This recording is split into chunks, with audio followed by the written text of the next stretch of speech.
Hello, everybody, and welcome back to the Reading Room. I'm Mark Reid. I'll be your host for today. And today we have two of my favorite people in our community coming in, Little of All Trades and Ambushed Apostate, aka Seth. And how are you doing today? How are you feeling? How are you feeling? I'm awesome. I'm doing great. I'm great, man. I'm glad to be here. It's an honor, and I Oh, appreciate you fantastic. giving the opportunity. I'm looking forward to a great conversation with you, Mark. Yeah, I'd really love to pick your brain as well about, I mean, from an outsider's view, you're in America. That's the hot topic at the moment. That's the interesting place, as it were, where all the interesting stuff is happening at the moment. So I love that you guys are on and willing to talk to some random Australian like a million miles away kind of thing. I really appreciate it. So thank you. But firstly, I think, look, why don't you introduce yourself and what you do and your background, maybe just a bit of background, and then Seth will do the same for you. I am Lilith. I'm from Lilith of All Trades here on YouTube. I do a show called Politicality where me and the Kentucky Atheist, or AK Joe, we discuss politics twice a week. I also do various live streams on my channel. And me and Seth have a series called Candle in the Chaos, which covers Christian nationalism. Candle in the Chaos. Okay, that is one hell of a name. I actually love that. Thank you. You know, For the record, that was her doing, but I love it too. Yeah, no, that's fantastic. That is some imagery right there. Seth, why don't you do this? Like, introduce yourself. What are you doing? Well, my name's Seth. I'm on Ambushed Apostate on all the socials and here on YouTube, and I basically tell my deconstruction story along with some of the high control techniques that were used in the groups that I left. So we look at it sort of from a cult angle, you know, from a more educational side on what cult behavior looks like. I also share the story. I was influenced heavily when I was younger by the IBLP, which is Bill Gothard's, you know, if you've seen Shiny Happy People, that theology. And I ended up in a MAGA heavy Christian nationalist group by the end of my religious life at 30 years old and got out of that. So I talk about that too. And I'm just here to be a little candle in the chaos, to be honest. I want to show a little bit of hope to some people and hopefully let their experience be a little less traumatic than mine was. If that makes sense. Also, a little bit about my background. A little bit about my background, people who don't know. So I was raised Christian. It was kind of half fundamentalist, half evangelical. I've been atheist for about 20 years, give or take. I was raised in a private school, and the church and the school that I went to kind of had one foot in the door of Christian nationalism, but my family never really was. So I kind of got a half insider's view on it and half kind of on the periphery. So right. I've studied politics for 25 years. Yeah, and it is that.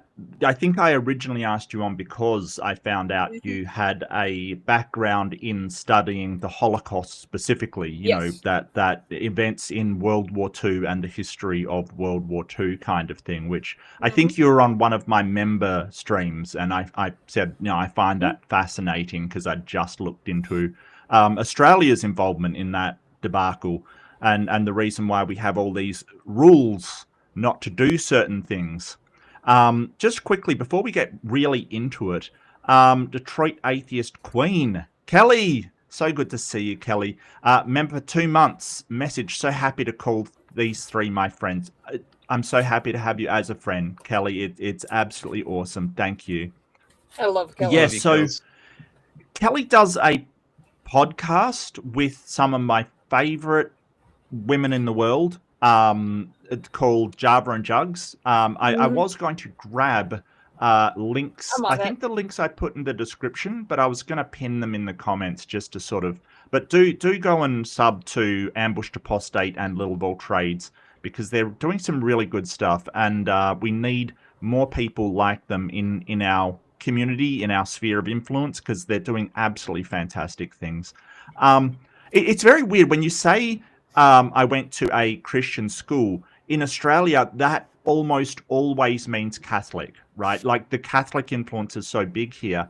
And so it's not as bad as the evangelical kind of thing. So when you sort of say I think you said a Protestant school before the stream. Mm-hmm. So was that evangelical? Was it very sort of right wing, or was it more? Very much so. Very wow, much okay. so. We were not like biology. Our biology was unbelievably lacking. We had the creationist textbook of pandas and people, completely skipped over the evolution section. I literally had to teach myself biology. What, after you got out of school? Yeah, and during too, because I switched to a public school my senior year, and then I realized, oh crap, I don't know this. So I had right. Our history was crazy whitewashed and not accurate.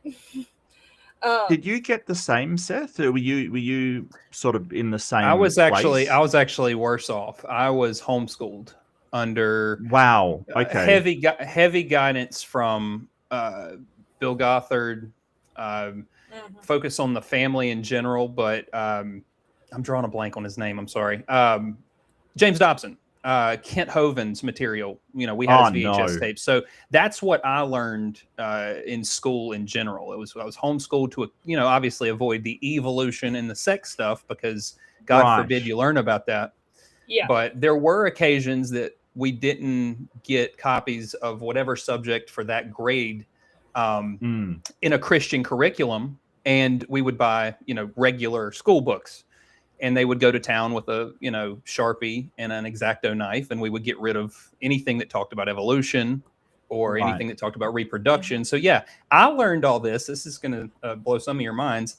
When I deconstructed at 30, I started learning how the world really worked. And at that point, I had been in the first responder world for a decade. At that point, I was a well-to-do, citizen, and had no clue how anything worked. So yeah, it was quite the experience growing up. But hey, I'm learning. Right. I'm doing a lot of it fast in my later years, so I'm okay with that. I'm catching up. Yeah, absolutely. And this is the thing that I think, and maybe you can give your opinion on this. A lot of people are sort of, there is no hope for people in that fundamentalist space.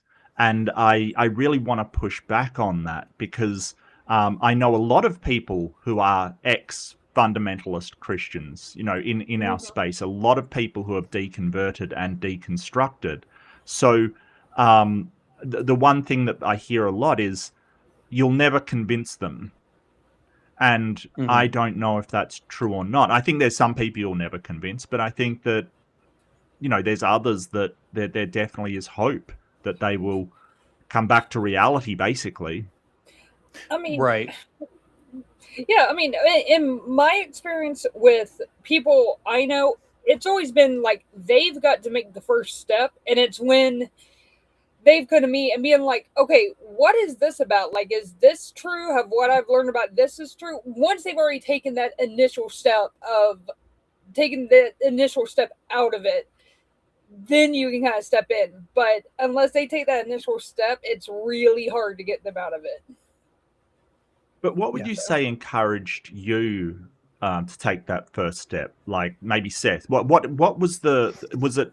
Is there a pinpoint thing, or is it a series of things, or what is it that because obviously, yeah, they had to take that first step, but something is going to trigger that. Do you know what I mean? Like something's got to. Yeah. Well, I was.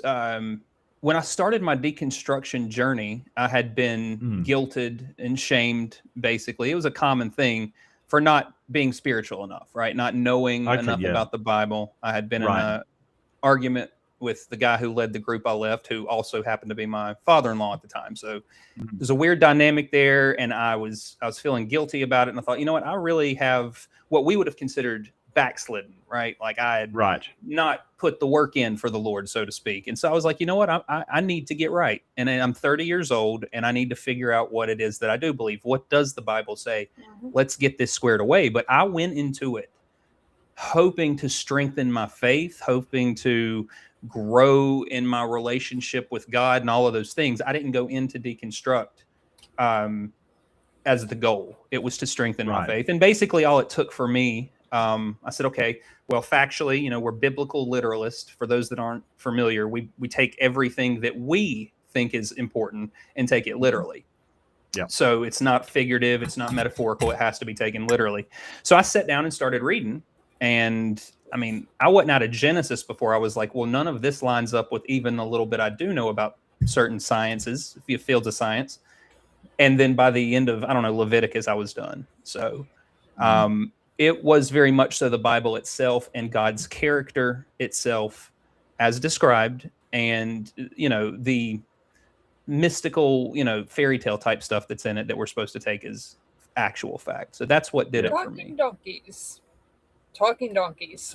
969-year-old people, stuff like that. It was like, look, you know, so if that's wrong, what else is wrong? Right.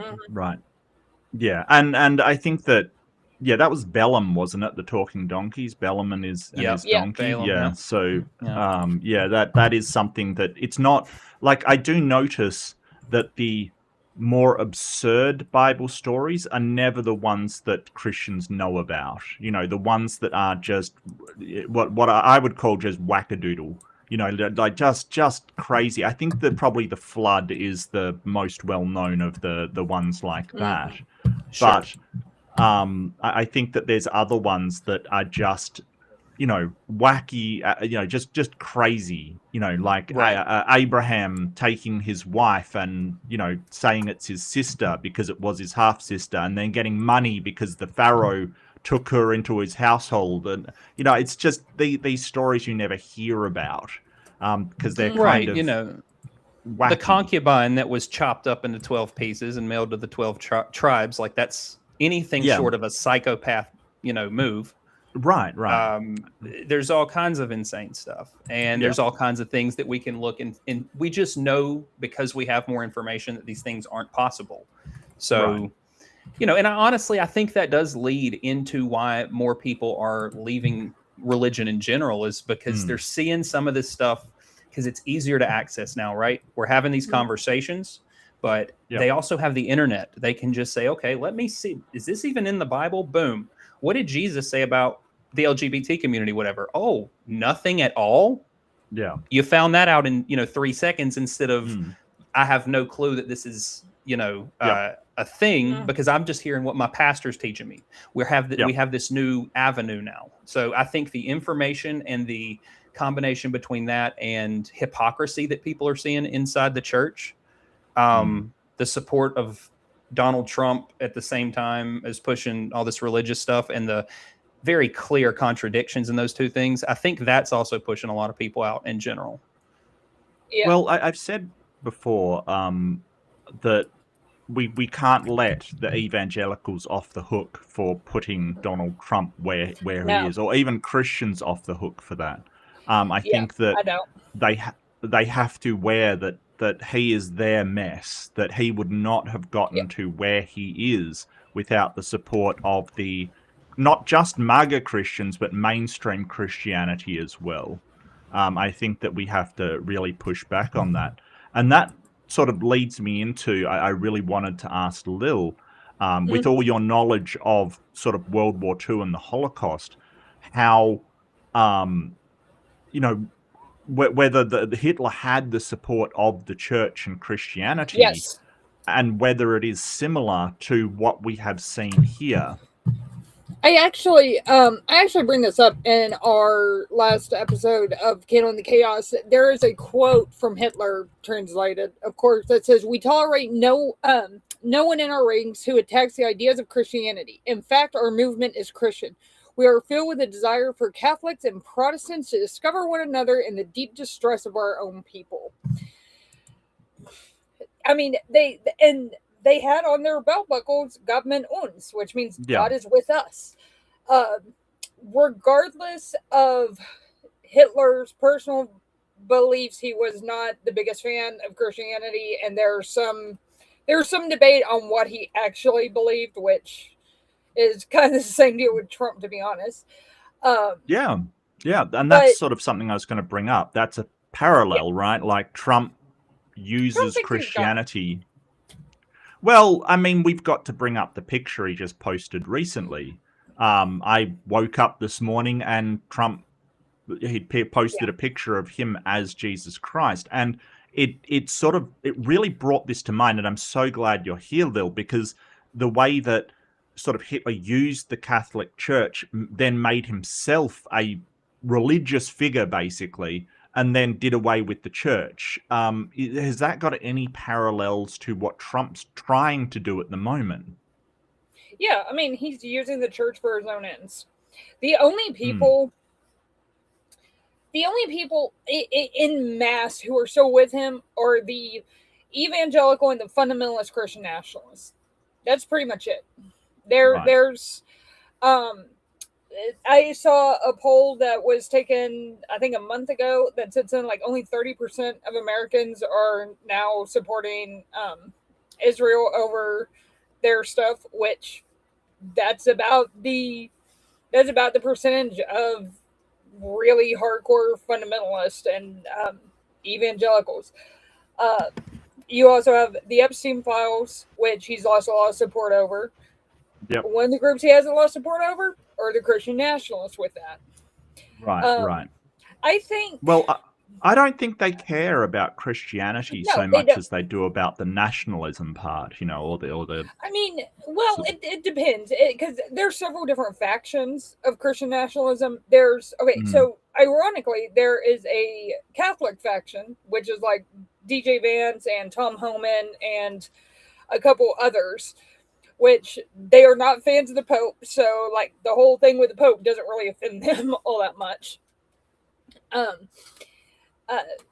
So you have them, and then there's mainly two main branches of Protestant Christian nationalism. There's the one that tends to align with the Catholics, that they're like, we have to make this a utopia so Jesus can come back. And the other one is this has to be a dystopia so Jesus can come back. It's like, even the Christian nationalists can't agree, except they're trying to get Jesus to come back. That's it. Right. And so like trying to convert everybody to their religion, or at least under their thumb, is like the goal here. And essentially what I have brought up to my mother, who is still fairly conservative Christian, is do you want them telling you what Christian denomination you have to follow? Well, that's the rub, isn't it? Yeah. They can't agree at the end of the day on any of the denominations that they should follow. So, and I think I was trying to, a few debates back, I was trying to put this across, that if you go with the most populous, it's probably going to be Protestant, and none of the Catholics will accept Protestant denomination. If you want to go with the one with the most money and resources, it'll be Mormon. Because the amount of wealth they have is incredible. And I think the response that I got was, oh, yeah, but the Mormons have some pretty good beliefs. It's like, yes, but what happens when you start to roll out the Book of Mormon in schools? Yeah. Or, say, hey, the Book of Mormon is now, you have to read it or have it in your house. Or what happens when they start laying down their particular religious beliefs? Or start putting Joseph Smith in the town square? Well, that's the problem with Christianity. If you can't agree on these things, and there is no way to analyze which Christian denomination is correct, it then just falls to violence to enforce it. And that's what we see over and over and over, in my opinion. But that was its origin. I mean, it's been going on. Right. It's always been violence as the end result, because there's only one that can sit on this sort of throne in their mind. This 7 mountains mandate, take over these certain areas of the society for Jesus. Right. It's only their version. So anybody who differs, the Methodists and the Presbyterians were out for us by and large, because they're more left leaning, so they weren't real Christians. Right. So even growing up in my circles, before I even got into the MAGA side of things later as an adult, growing up, that was the mindset, right?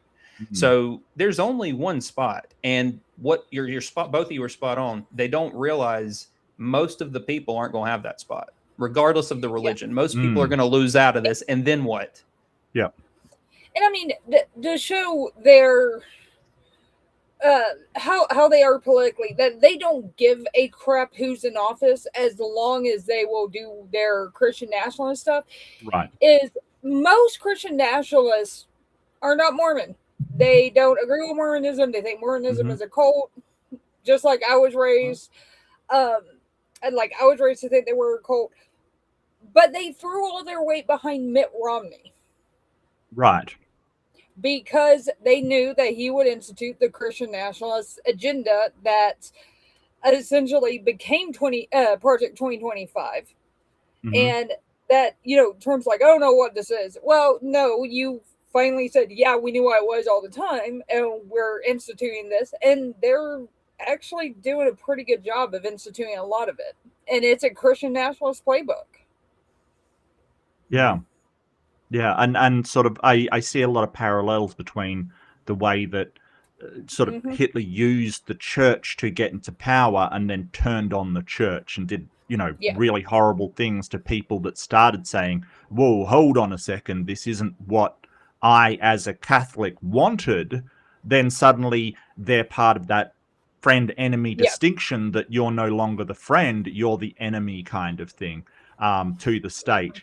And I see a parallel with that, where they're using, say, the Mormons or the Catholics or the evangelicals, and they haven't realized that if it goes too far and they start to object, they're now the enemy.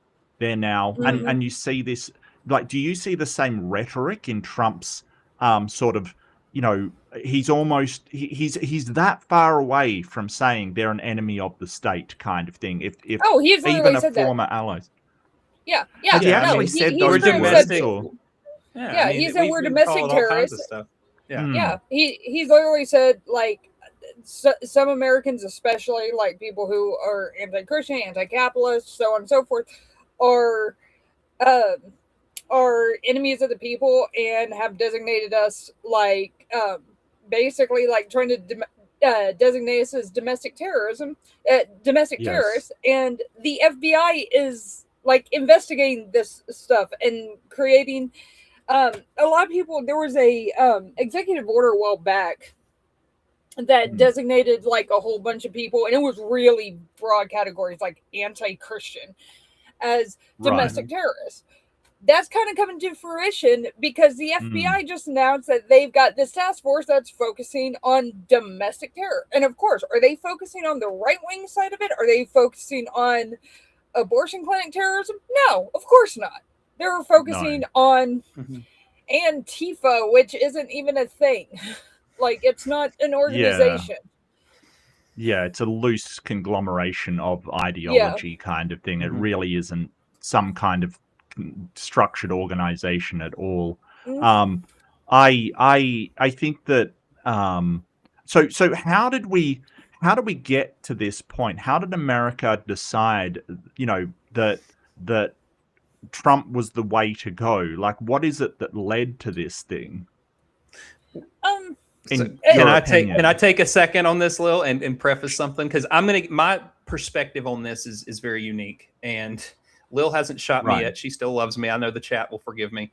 I voted for Trump the first time, right? I mean, if we look back, it makes sense. I was part of the original problem.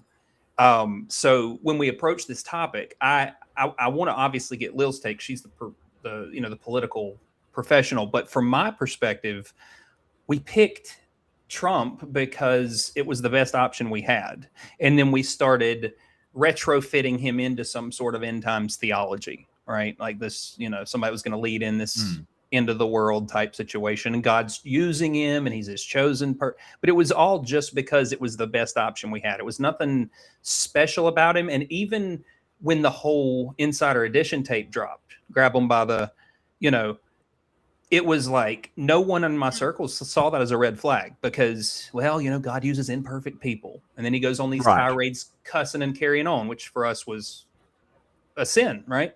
That was ignored. and then he's mistreating women and minorities, and that was ignored. And it was just, God's using him. He's not perfect. And we just kind of accepted it. That was my experience as someone who was in that at the time he came on the scene. There was no thought into his moral character at all. Right.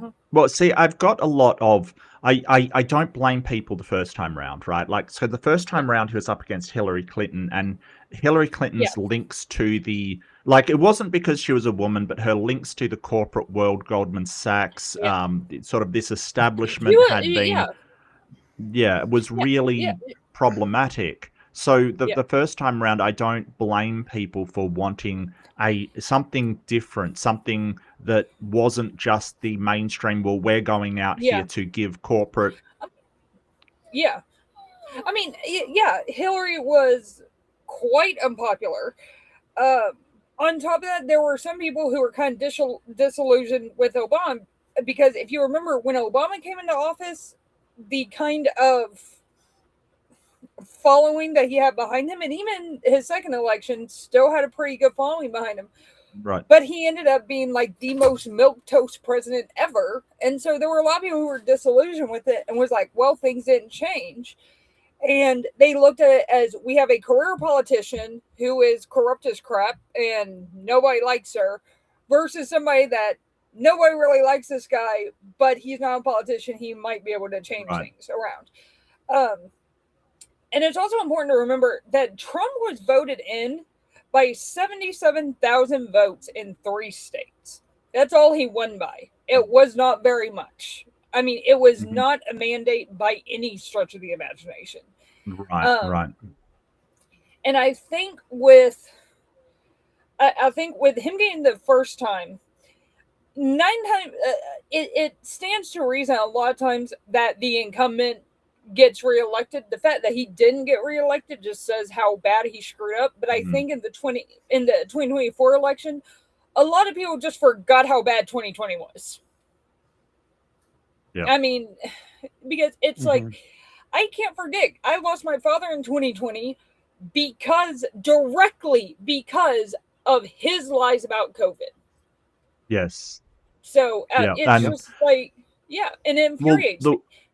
The wild thing is, I'm still seeing that rhetoric come up, that sort of, COVID wasn't a thing, or it was some kind of psyop, or, in that same debate I was talking about, somebody was sort of saying, oh, you were tyrannical government during COVID in Australia. We forced people to not go out. We established quarantine things. And I mean, my entire state was cut off from the rest of the country, just closed borders. Nobody was going over the border at all. And they're outraged about that. But I have a sister who is, or a sister-in-law who is a emergency nurse. And they were like, if you talk to the emergency personnel in, say, New York City, they were, I hate to say this crudely, but they were stacking bodies because they didn't have the space for them. I mean, that is they sort of kept it from, the public knowledge, but, those emergency staff saw the, where this was going, and it was gruesome. It was, real, horror film kind of stuff, like some kind of, zombie flick where people are dying left, right, and center. It wasn't pretty, but the people that I see arguing against it are sort of the people out in the country, or that haven't been in a city, or don't live in a city, and they certainly wouldn't see what the inside of an emergency ward after a pandemic looks like. So, really, I want to, I don't want to talk about Trump too much. Obviously, he is always the news because it is just insane what is happening in everything he does. I mean, he just recently said he's going to blockade the Strait of Hormuz for some reason. I don't know what. It's a "you can't fire me, I quit" situation with that. Exactly. Right. He can't be the loser in anything, in his mind. At least. But does this play into their ideas of this idea that Trump is the image of how a man should be, kind of thing, the manliest of men? I don't understand how you get that from him, and I wanted to talk to you, especially Seth, at the sort of how you're expected to be as a man in the church. What attributes you were supposed to have, and whether it was even feasible to have those attributes, whether it was even possible to live up to what you're expected to be. Well, that is quite the question. I love the question. Absolutely. And I'm going to answer. It's going to take a second to unpack, but it's funny because the next episode, spoiler alert, of Candle in the Chaos is going to be the impact it's had on men and the toxic masculinity that's wrapped up in it. And then the following will be the female side from Lil. So stay tuned for that. But yeah, so first I'm going to answer the last part. It is not obtainable. The goal that is set is always moved because that's what a religious cult looks like. There is no obtaining good enough because then there's nothing for them to leverage over you for control. So in the group I left, we had a 1 to 10 scale. And, when you were shamed or guilted over something, you went into an R-rated movie with your spouse. You would be approached and it's like, what do you do? What is that showing your kids? What is that? You're supposed to be leading your house spiritually and you're watching these movies with these F words and these nipples and, whatever. And it was, why are you comfortable being a 4? Like, what's wrong? What is more important than being a 10?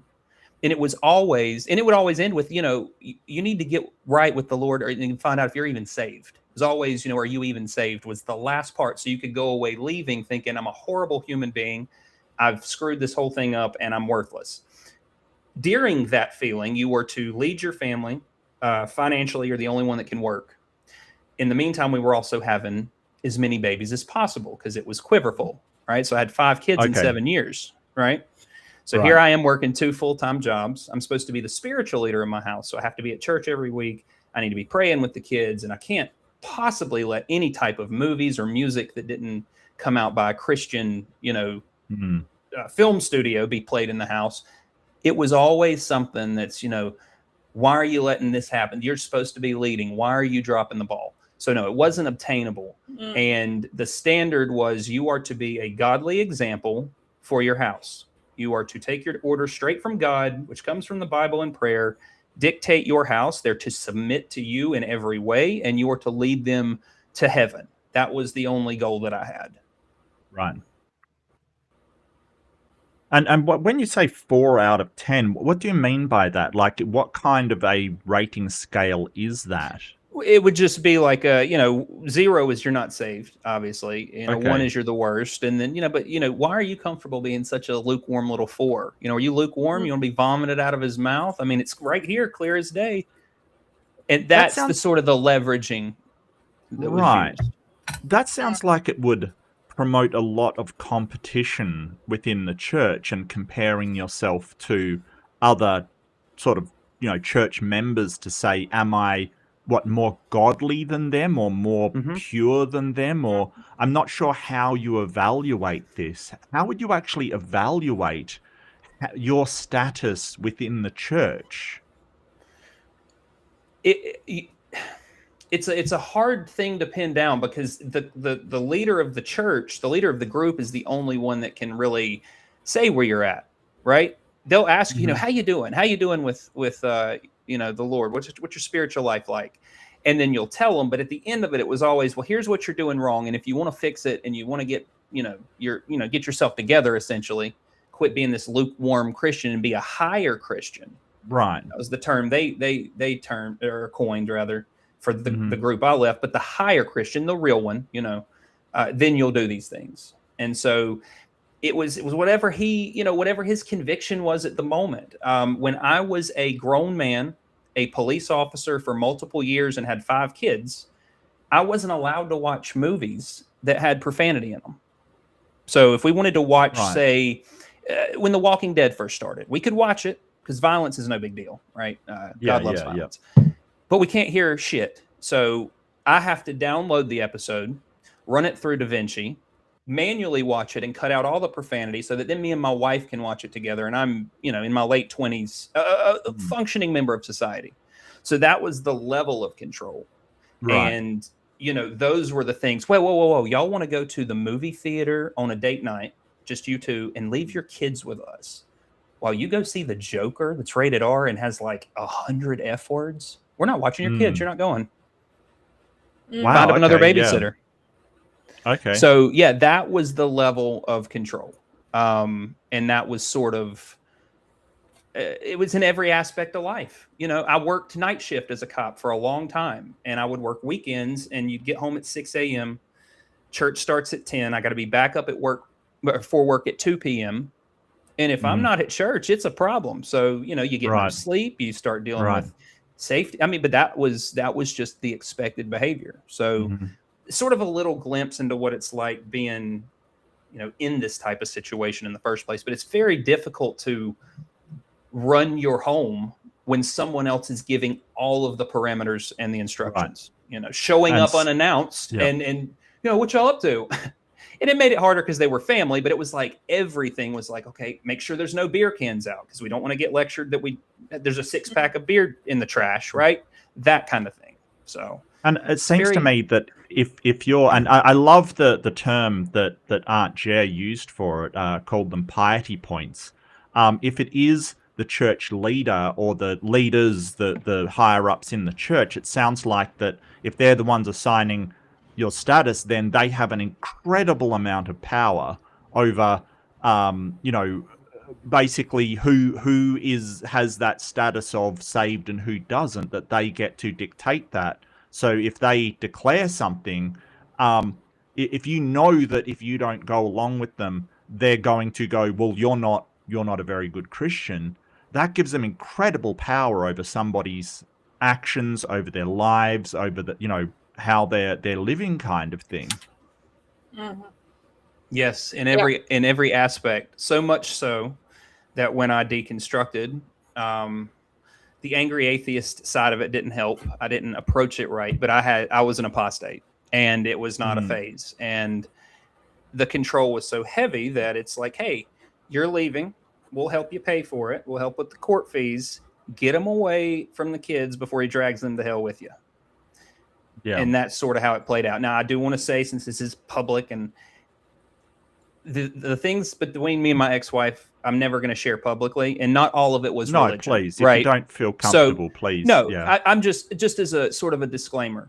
I'm not blaming the church experience on the fact that our relationship fell apart. I am simply pointing out that there was a massive aspect of it that was always intertwined from the time we got married. From the time, we got married when I was 19, because you can't have sex before you're married. So just get married.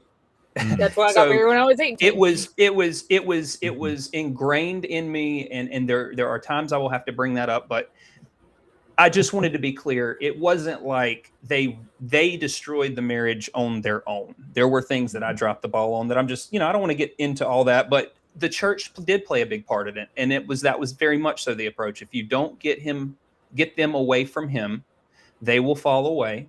You will fall away, and nothing is worth your soul. So here's a car and a house and, some money to help out with the stuff, and get away. That did happen. And, to be excommunicated from your kids, it is the worst possible experience for a parent. And I'll debate that with anybody anytime. It is the hardest thing I've ever been through.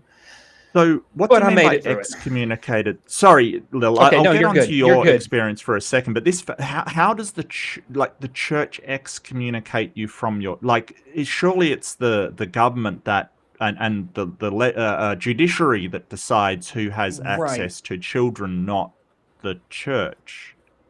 So I'm so sorry, Mark. It's the social differences. Let me explain this a little bit better. So what happened was, she leaves, takes the kids.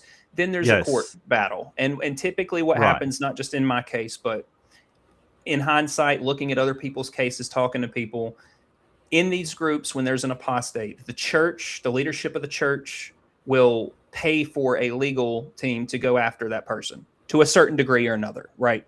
So when there are the church pays for your the wife's group representation. Does. Well, yeah, the group does, because the goal is at that point it was to keep the kids away from my apostasy, essentially. Yes.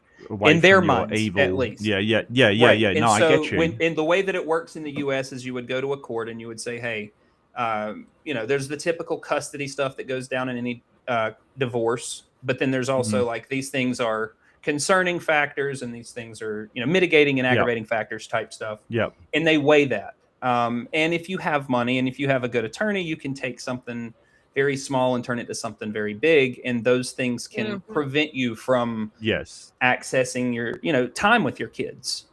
They can access your ability to pick them up for their birthdays or their holidays or whatever. Those are the ways I feel like on the back end that excommunication continues to be super harmful in these groups, because there are people right now who can't access their kids that are going through the same stuff I went through over the past 5 years. And it's just insane to me that a church that ostensibly preaches, hey, have kids raised by two parents, having two parents is better, and what's best for the children, would fight against having both parents in the children's life. It really shows that their main priority is not the children, it's the church, and it's control of the information that the kids get. That it's the perception insane. Of the kids, but it's also that's how they operate. That's how my experience was. Everything was to control and manipulate your views of certain people or events or certain activities or actions that you took part in. Like it was all baked into that, and that's insane. That's just insane. It is. It really is, and that is how you know. That is how you know. I'm not dealing with a church that's really loud and proud about their beliefs. I'm dealing with a cult when you start using opposite religious beliefs as some sort of danger to a kid, and then you take that, into a court system, right? Right. When that's even brought up as I could be some sort of danger to them. Right. That is where these type of things, go sideways. And again, to be clear, I was drinking heavily. Okay. There was a time that I didn't have any business doing anything but getting help, which I did. And this was at this point about 5 years ago. But very soon after, through sobriety, through reestablishing my life and, getting back on my feet after all that, the alienation and the excommunication continued. And that's where it was kind of like, okay, I'll give it to you. I showed my ass in the beginning. I hurt people's feelings. I acted out in front of my kids, and I've owned it. And I'm still paying those consequences, quite frankly, with some of our relationships, because that takes time to heal. But I've owned all of that. And now it's, for me, I'm moving forward. And I'm concerned at this point of the people who are in groups and the leadership are using the court system to alienate and isolate kids, just like Warren Jeffs of the FLDS did. Yes. Yep. Out in Utah. It is the most damaging and destructive thing you can do to a parent and the kid ever, period. Short of like maybe physical abuse. It destroys lives. And that is one thing that I want to continue to always point out. If a group removes kids from a parent who does not have a legal reason to be removed, that is a huge red flag. And that is how you get ambushed. That's how I came up with my name. That's why I have the name I have. So, and I think that everybody should have a problem cutting off some parent from their children for religious or non-religious reasons, like for reasons of ideology only. That is a big problem. I have a big problem, whatever the reason. If they are a danger to their kids, that's one thing. But it seems like the danger is, the kids will go to hell. And it's like, well, 100%. First show that there's a hell. Don't just say, hey, this will happen. But I do want to I do apologize for sort of, leaving you sit in the background a little. I You're want good. to also know how the church, like your expectations of a woman and sort of how that played out. So maybe talk a bit about that. Yeah, in the church I grew up in, like I said, it was kind of 1 foot in Christian nationalism, 1 foot out. But the purity culture in my church was just insane. The school I went to, if you got pregnant, it does not matter why. It does not matter what happened. Doesn't matter if you're assaulted. Doesn't matter if, like, the assault was caught on video. They don't care. You were automatically expelled. Just outright. I'm sorry. Could you just clarify that you could be attacked, raped, and you would end up pregnant, and they would expel you for that? Yes. That is insane. If you had an abortion, you were expelled. You're muted. I'm sorry, it says you're muted. It's definitely not my end. So sorry, that was me. No worries. I just a quick interjection. My kids currently at this very moment go to a school that is, from all that I can tell based on talking to Lil, is a carbon copy. So these things are still going on right now, even though she went through this, 20, whatever, how many ever years ago you said. This is still very much so a problem. 25. So much so that I just got an email from the principal today talking about how they appreciate us letting them pour God's spirit into our kids. Yeah. Right.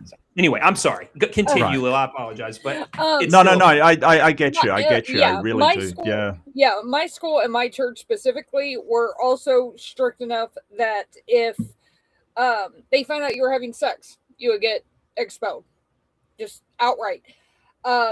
My mom had to fight tooth and nail because one of my teachers found out I was on birth control when I was like 16 because of other non-pregnancy reasons. Yeah, I was on it for medical reasons.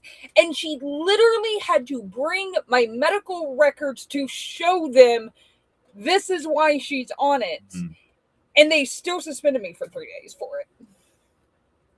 Quite frankly, that's sort of so medical information is kind of none of their business. It was, it was literally that or get expelled.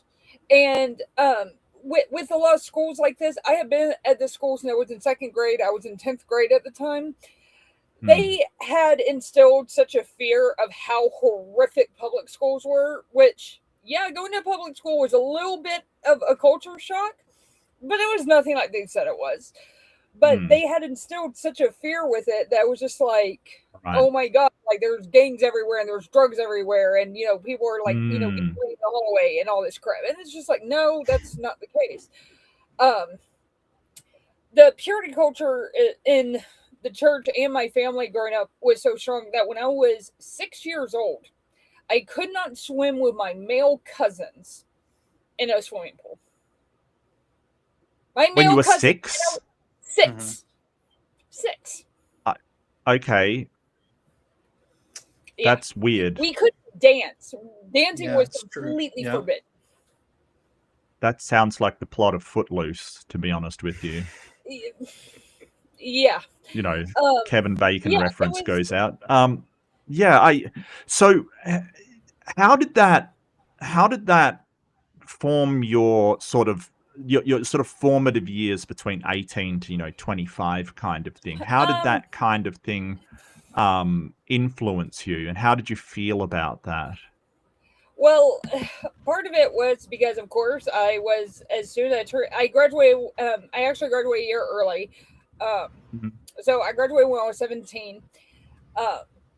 By late 17, I met my ex-husband. I got married 8 days after my 18th birthday. Wow. Mainly because, even though I wasn't Christian at the time, I still wasn't like, I can sleep with him, no problem. I still had that kind of thing in the back of my mind of I really shouldn't be doing this unless we're married kind of thing. That, and then my parents were kind of on me about it, and they're like, well, you need to get married if you want to stay with him. And it's just like, fine. I ended up staying with him for 7.5 years, had 2 boys, but that also had a whole bunch of male versus female dynamics that were just not good and still very, very rooted in the Christian purity culture. The whole thing of women need to be stay-at-home moms. We are supposed to be moms. Both of my pregnancies, I had really, really bad pregnancies with both of them. My last one literally nearly killed me. I had to, and so I decided to get tubal litigation after that because I'm like, I'm done. I'm not becoming, I'm not leaving my kids an orphan because of a kid that probably won't have it. My doctor literally told me, he's like, I give you a 75% chance of dropping dead if you get pregnant again. Yes. He's like, you could be in the middle of the ER and you're going to drop dead and there's nothing they can do about it. And he had to end up going to, I believe it was the Texas Medical Board and the Hospital Ethics Board to get permission.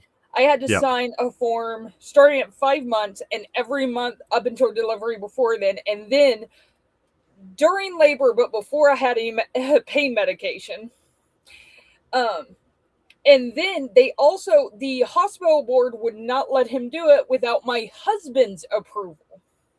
Wow. Screw my approval. They needed his approval. Because they're like, well, what if he wants any kids? It got to the point that my dad had to threaten him to get him to sign. Physically? He originally wasn't. Yeah. Like, my dad's like, if you do not sign this, I'm going to destroy you.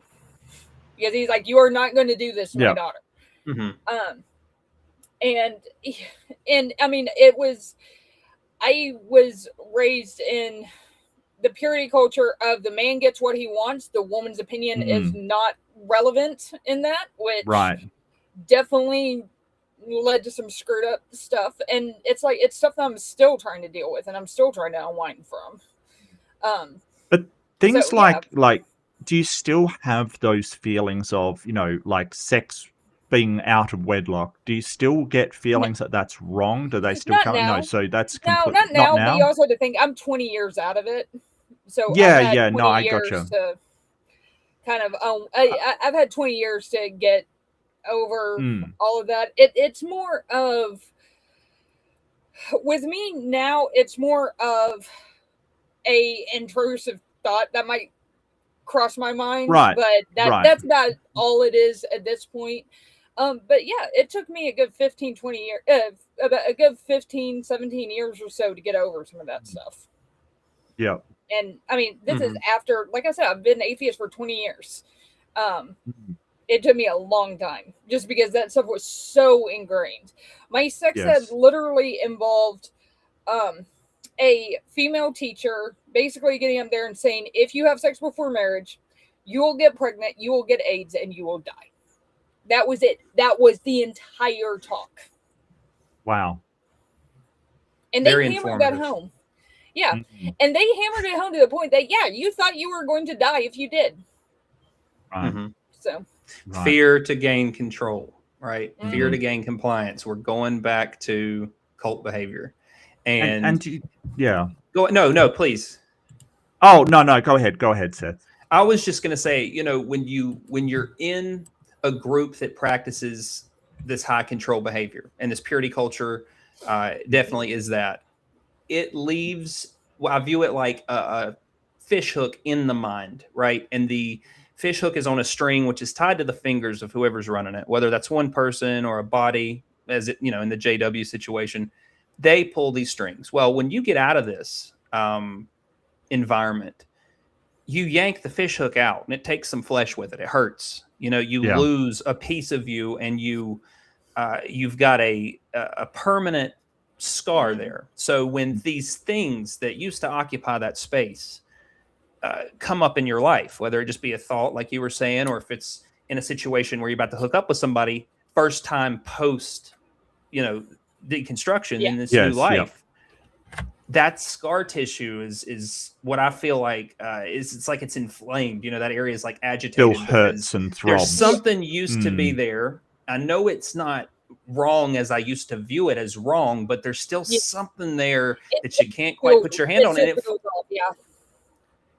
And it's something that not just the sex thing, but also a lot of different areas. LGBT was easy for me. Abortion was a little harder for me, because that was a really big issue for my parents when me growing up. And then even in the group I left, very pro-life. So some of these things take a little more time, but I do view it as you've ripped the fish hook out, and that's the big part. But you have this spot in some very specific areas that you're always, I think, going to carry this just unnatural feeling about because of the way that it was first implanted and then kind of removed from your thought process. I love that analogy, but I also love that it sort of, it carries that, yes, it might sting and hurt and throb, but it's a hell of a lot better than being still on the hook, still being under that control. I do really like that analogy. And so do you think that, and what I sort of am picking up from what you're saying is that this, I mean, I hate to use the pun, but this demonization of the secular schools, Lil, is it the same? Do you think it's the same as they're doing when they try to demonize the secular world? Like they try to say, hey, under a secular government, they're going to ban churches, they're going to burn Bibles, they're going to do all of this stuff. And Trump's literally claiming that. On our first episode of Canada the Chaos, we actually highlight a clip of Trump saying stuff like that. Right. It's one of those things is that you are taught from birth that not only is this a Christian nation, but you're also taught that morals come from God. There is no morality without God. And I mean, it's one of those things that it's the thing with me in Christianity is there were always things about it that were always like, I don't understand that. I don't quite buy that. So it was really easy for me to get out of it just because it was kind of over years. I was like, I don't believe this. Why am I still doing this? So I don't have like a somewhat traumatic like deconversion story like some do. But it still took me a while to reckon with where does our morality come from, because that's just hammered into your head that you are a horrible, immoral, evil person if you don't have God or you don't have some sort of religious, backing to, what you believe. So, I mean, Kip, you get your value. Yeah, that's Kip. I can hear Kip say hey. Yeah. So Shouts out to Kip in the big background. Call out to Kip. Yeah, absolutely. Coincidentally, sorry, go ahead. In the chat, but I know. Shout out to him too. We try not to acknowledge him as much as possible.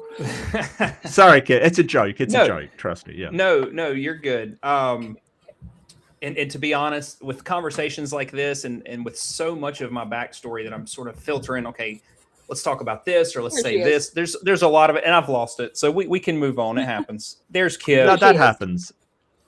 She's wonderful. I can't wait to meet her. I've got a dog, Ozzy, who is that's going to be his girlfriend. Nice. Very soon. If they like each other, it'll be consensual. Of course, it's got to be consensual. Let me clear that up. Right, Oz? Right. No, I love that you guys love dogs. I'm more a cat person, but I won't hold it against. I still like dogs. I do. So with all of these expectations, all of these sort of, this is the attainable thing, purity for the women, and this somehow superhuman expectation of men to be able to do all things at all times and still, maintain a functioning life. Does it, and this is a big question, does it encourage a falsification of your life circumstance to A, the church, the people around you, or B, both? Is there places where you sort of pretended rather than actually were honest about your circumstance in life? Yeah. Go ahead, I mean, Will, with me specifically, like, it was for a long time, because anyone who knows me knows, like, I'm a total academic at heart. I've got a physics degree. I've got a history degree. that with all that, I was not happy staying at home. But I was also told that you do whatever your husband needs you to do. Not necessarily you have to be a stay-at-home mom, but if your husband needs you to work, then you work. Right. And so there was about 3 years there that I was working full-time as a store manager at GameStop, and he was sitting on his ass doing nothing. And I was told over and over and over, well, that's okay because he's a man, blah, blah, blah, blah. When I'm literally doing everything, I would have to come home on my lunch breaks, make my boys dinner, make him dinner, maybe get like half a spoonful of whatever was left over and rush back to work because, of course, he gets served first, then the kids, and then I get whatever left over, and there usually wasn't much left over. So yeah, and you did this for 7 years. Pretty much some version of that. Yes, there was gotcha. about 4 years. There was about 3.5 years that I was a stay-at-home mom. But of course, if that's the case, I'm doing everything. I was still doing everything at the same time, and that was draining. And then you had a full-time job on top of that, and I was working like 70 hours a week because I was a store manager. So, and like I would get my paycheck on Friday. I would be working the late shift Friday. I would come home and need to pay rent, and half of my paycheck is gone because he's gone and spent it all. But then I go to, at the time, which, like I said, I mean, at the time, I, especially in hindsight, I don't consider myself Christian, but my ex was. And so I would go to his pastor and be like, what is up with this? Like, I need some help with this. And they're like, well, he's the man. He can do what he wants. And it's like, submit. So, and they literally told me, if you have to get a second job, get a second job. I said, if I get a second job, I can't keep up with everything. And they're like, that's not our problem. That's yours. And it's like, and but do you think they were pressuring him as well? No, they weren't. Wow. Okay. Because that's a different picture they were than like Seth's. best friends. Mm-hmm. Yeah. Oh, okay. So because he has so this is the leaders of the church kind of thing, and because he has a favorable position with them due to social interaction or some kind of nepotism, status in the church, right? That's where that plays in. Okay, so yeah, that is a different topic, and we can get into that. But yeah, that exact thing did happen to me, because if you were in good, you didn't get, you weren't treated the same as if you were already, on probation, so to speak, right? So yeah, I saw that too. And I want to just clarify, because I was shaking my head, but then when you clarified, no, that it was a common theme. Privilege based on the piety points, as Aunt Jer said. Right. So that's sort of nepotism piety points. Yeah, right. Yeah, right. And my ex was held in really high regard because, of course, he's like, well, I used to be a Satanist, blah, blah, blah, blah. And yeah, they like held him on a pedestal because they're like, here's this guy who used to worship Satan and now he worships the Lord. And it's just like, and now I'm sitting here and as soon as I've been out of it, I'll look back on that. I'll be like, how do people believe this shit? Like, Fair enough. I don't. Yeah. I don't get it. Well, I find I sort of, I get how people believe it. I don't get how people accept the obvious hypocrisy and the terrible outcomes that come for them and their family and everybody around them. I don't understand that part. Like, indoctrination is incredibly powerful, and like you say, through school you were indoctrinated. It's over and over and over. I get how people end up believing it. I don't get how they continue to support it with such outcomes that are coming out, basically. As I said at the start, we have to hold the Christians responsible for Trump, because without them, he wouldn't be there. And he is their mess. But I mean, my whole view on the election is like with Seth. If you voted for him in 2016, I can forgive that in most circumstances, Yeah. not all, but Yeah. most circumstances. 2020, that list goes down to a handful of circumstances. Like, you have to admit you were wrong. You have to be trying to make some sort of amends for your vote. If you voted for him in 2024, I don't care what your reason is for it. I'm done.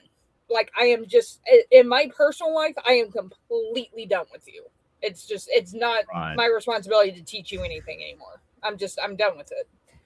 And I've had people give me flack for that, but I am not the best equipped to try and deal with people who, and especially if they still support Trump. Right. I don't want anything to do with them. I don't want them around me. I don't want them talking to me. They can go off in their own little corner, and people who are better equipped to handle that can go talk to them. But I personally am not that way. So, I think I would sort of say, I would talk to them, but there are things that would make me go, no, I'm not talking to you anymore. Certain opinions on women and, geopolitics and certain opinions that I don't want to talk to them anymore. Yeah. But I think that would, I think that a lot of the time when I encounter these people, they don't actually know the politics of Trump.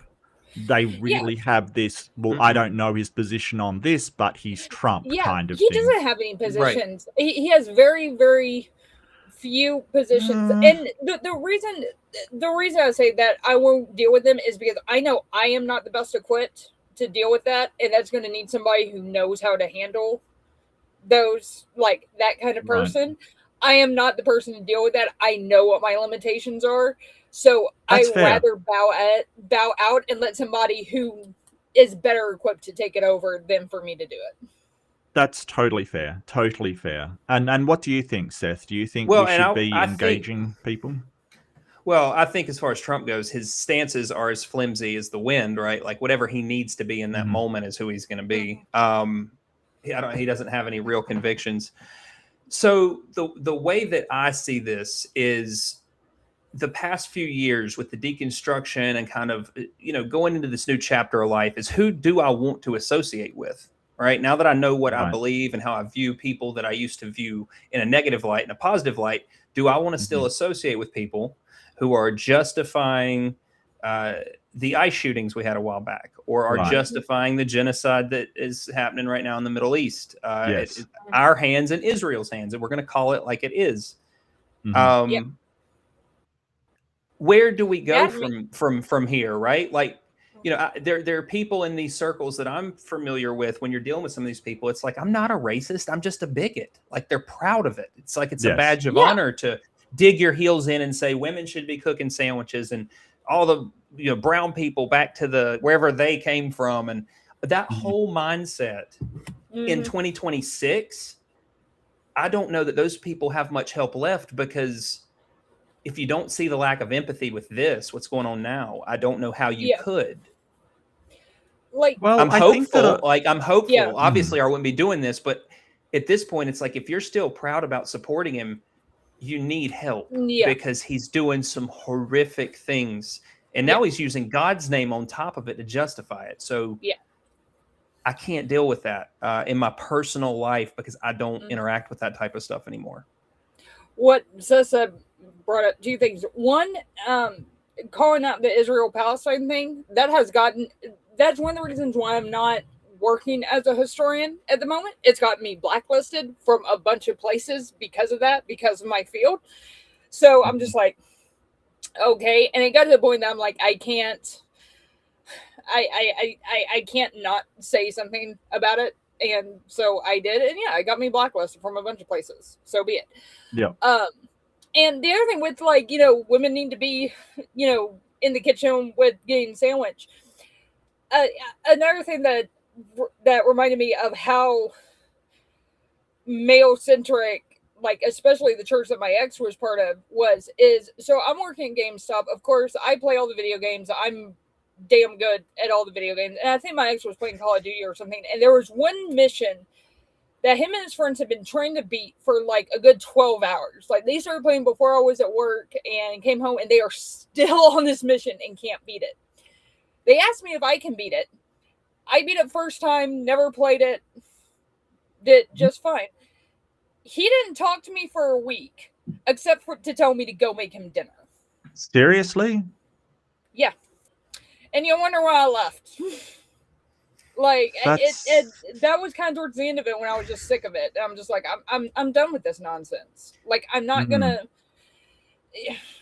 and it's like the thought process that goes in behind, toxic masculinity, right? That is the idea of, well, if my wife beats me at a computer game, I'm less of a man. Yes. And I find that to be profoundly, like, just, I'm sorry, batshit crazy. Yeah. And I'm like, accurate. I work at GameStop. Like, I need to know these games because we got questions. And the thing is like, we all had our games that we were specialists in. Like, I know Orange Box like the back of my hand. I would get people from all over the district calling me saying, hey, I've got a customer who's stuck at this part. Can you help them out? I'll be like, yeah, what part are you on? And then I would tell them what to do to get past it. And it's like, we all kind of had our games that we were specialized in. Right. And it's like, I had to be somewhat familiar with it. So I had heard about it and played it yet, but to beat it. And I think that's irrelevant. It's that kind of, but it's that kind of toxic masculinity that I think also majorly plays in with votes for Trump, especially like in 2026. There were a lot of people that didn't vote for Hillary simply because she was a woman. There were a lot of reasons, but that was one of the reasons. I know somebody who literally told me, and I was telling Seth about this either earlier today or yesterday. Someone said that they didn't vote for Harris because of her tone. What about all the shit Trump did? Right. Trump killed people that you love because of his COVID misinformation. Mm-hmm. But you're not voting for her because you don't like her tone? Right. Like, how more misogynistic can you get? And I mean, that was a straight misogynistic dog whistle, too. Well, I will just come right out and say it. It is the same mindset. It's the same playbook, and it's equally as sexist and dehumanizing to women, whether it's a video game or a presidential campaign or anything else. It's the mindset of treating a woman like they're a piece of subjective property, right? That are to just do what you say and submit to your will. And that mindset, if you take that into a friendship or a marriage or anything else, it will kill it. It's insane. Yeah. You cannot treat other people as if they are less than. And this specific flavor of Christianity here in the U.S. right now, this Christian nationalist MAGA movement is inundated with women need to make the food, lay on their backs, clean the house, and shut the hell up. While, the men make the decision. So much so, we're having the conversation in this country, again, in 2026, should women be even voting at all, or should we just leave it to the man because the man clearly knows what's best for the household? That's where we're at right now. So, that's what this is. It is a view on women that makes them property and just to be used however they are needed in that moment. That's what it is, and that's what I will be comfortable calling it. It's gross. Well, I was having a discussion with my wife the other day, and some men, and especially ones in the toxic sphere, get upset if the woman is making more money than them. And she was referencing, I think it was like I don't know. I don't watch reality shows. She watches reviews of reality shows. She's very familiar with them. But it was something like 90 Day Fiancé or Married at First Sight or something, where the guy was really into this woman. She was really beautiful, really intelligent, found out that she made way more money than him. And then suddenly he was, calling her fat and said he was uninterested kind of thing. Like, I do not understand why it is emasculating for your life partner, whether you're married or not, to be more successful than you. I would be, proud and I would think it's amazing that she is intelligent enough, hardworking enough, happy enough to be able to do that. I don't understand that, but it is apparently a huge thing that the man is supposed to be. And I'm wondering if that plays into why women shouldn't be out there working. They should be at home. I mean, that it. yeah. I mean, well, this can I say just? Oh, sorry. No, go ahead. But I was just going to say, I think for clarification purposes, I joined the group I left last at 15. That's when I met my girlfriend. Her dad was the pastor. It made sense to get involved, right? So from that point forward, you didn't get an option as to what your role in life was. I just want to be very clear about that. Your role is to marry someone, have as many babies as quickly as possible, and she's to stay home and care for the house. You are to go out and provide. There is no other way to do this. Period. End of story. Now, you can choose to a certain degree the field you work in, but she doesn't lift a finger outside of the home. She takes care of the home and the kids, and we school them at the house, and you're to work. So just for some context, when we're talking about this stuff, I never had an option. Like my path was made for me, and it's like, okay, you're having sex with my daughter, time to get married. Hey, you're married. Where are the kids? So we have 5 and 7 years. It's like we were doing the thing, but it was the only option available to both me and my ex-wife at the time. Yeah. Well, I can understand you feeling like there's no other option. Of course, you did have options. You just believed you didn't. Yeah. I mean, it's kind of like with my situation, like when push came to shove, when my ex didn't want to work, he didn't have to. I was the one who had to take that responsibility because I had to take care of the family. Right.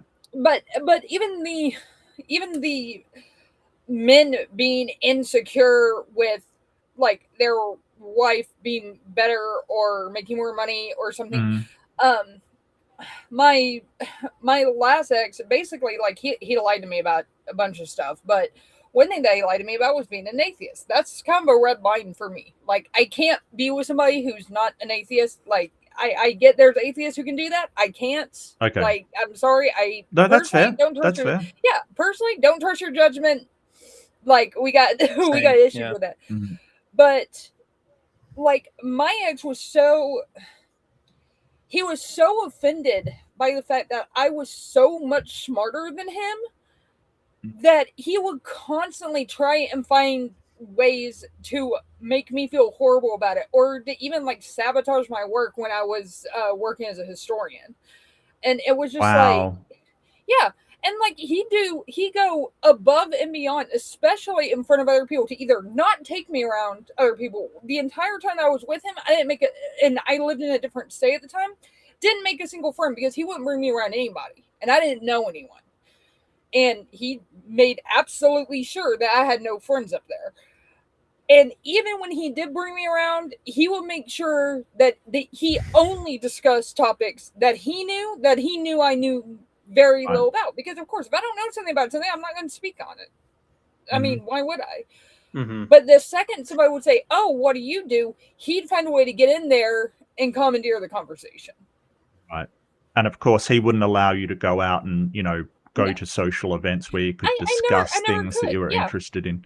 Right. Yeah, and I never could. I mean, we never had I would basically be made to feel bad about spending money that wasn't going towards the household. So. But there is sorry, Seth, you were going to say something. No, go ahead. No, I want to hear where you're going with this. And sorry, go Lil. Oh, I was just going to say, but that's like something that even though we were supposed to be at least a religious household, or like a non-religious household, that still played into it. And I still think that he brought that from his upbringing, that's just the way it is, of like, the woman cannot be better than me in anything. And it's just like, no, that's not the case. Well, that would be unusual for a person that claimed to be an ex-Satanist to have that view. No, this wasn't the ex-Satanist. This was somebody else. This was somebody else. I do apologize. Yeah. Right. Yeah. Okay. So you went from a high control sort of religious person to another sort of high control religious person. To another high controlled, secretive religious person. I did not. Right. I honestly, I didn't even know that he was an atheist until a year and a half in, and then straight blinded me. Oh, Lil's breaking up a little. We'll see how it goes. no. You're just Well, breaking up a little. While we're waiting on her to come back, it would have been weird for any of the things that she's describing about this relationship she was in our circles, because it's like, why has your wife got a part-time job? Why are you not? Why is she working? So that we would have never gotten to a stage where it was like, the woman's working and the man's. Now there were other couples, and there have been, couples along the way in this community that I know that was a similar situation, but I don't know the exact level of the shaming and the guilting and the belittling of that person to try to whip them in line. Oh, I just know that it was happening. But for me personally, there was no. She started a out of the house bakery gig just to help with some extra bills at one point, and that was allowed because she didn't have to leave the house. The kids would help with the baking. Right. A lot of it was sold to people we knew. Was it for, frowned upon? Was it sort of frowned upon but allowed? Or? Well, we're gonna. I guess we're sort of circling back to the preferential treatment a little bit, because all of these rules of submit to your husband and be a submissive wife and things, they didn't always apply to my ex-wife. And you have a dynamic when you add family into a high control religious environment that you get a lot of that. And so I wasn't really able to be that role unless my views lined up with her dad's, right? Because he's the spiritual leader of the church that I attend, and that's my responsibility to keep my spiritual life close. But behind the scenes, it's like, hey, Seth wants to do A, he wants to do B. So guess what we ended up doing? And if we did A, it was like trying to drive down the highway with your emergency brake on, right? You're always hearing something about it. It's always, you never hear the end of it because it wasn't what I wanted.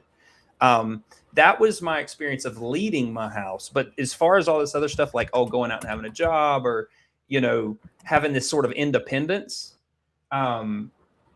and it sucks for my I've got ex. a question. I hate she never got to experience that. Seth, go ahead. Seth, sorry, something's really pressing on me. So you said that you've got to be in line with the your wife's pastor or their father, because that's the pastor, but your family member, your grandfather was the pastor of your church or the leader of your church. What would happen if those two views didn't align? So it was my dad, who was a Southern Baptist pastor. Your dad, sorry. For me, right. So no, and that's totally fine. I appreciate this. This is an excellent question because I haven't covered this yet, and it's great. So from 0 to 15 years old, it was exclusively my dad. And when I met her, we had my dad and her dad sort of overlapping, right? So it's like, okay, we'll go to my youth group one week, your youth group one week. Well, that's almost immediately, that's when what should have been noticeable red flags started appearing, because it was like, oh, well, your dad's, and at this point we were doing a version of Pentecostal. We had moved into that, which is another, we're not going to get into the backstory, but we were the speaking in tongues and the should have bought a Honda, but I bought a Kia type stuff, right? Dreams and visions and signs and wonders and blah, blah, blah. Well, that was heresy in his mind. So it was like, whoa, what is going on here? I don't know if I want my daughter around this. Why? Y'all just come to my church. Your dad's a little crazy. And those were the exact words. It was, he's crazy. He's loony. He's, it was said with a smile on his face. Oh man, but it was this, your father is wrong. Come with me. Yes. Right. The mindset was, we're going to get you out of that.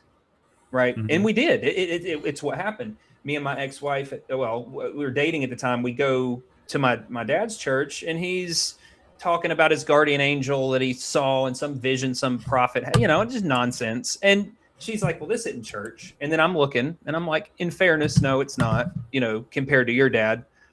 And I chose my dad over, or her dad over my own dad. And he's been gone for 14 years now, and I wish I had an opportunity to apologize for that, because that was coerced, and I'm sure that hurt. But that's how that played out. It was, oh, your pops don't line up with what I believe.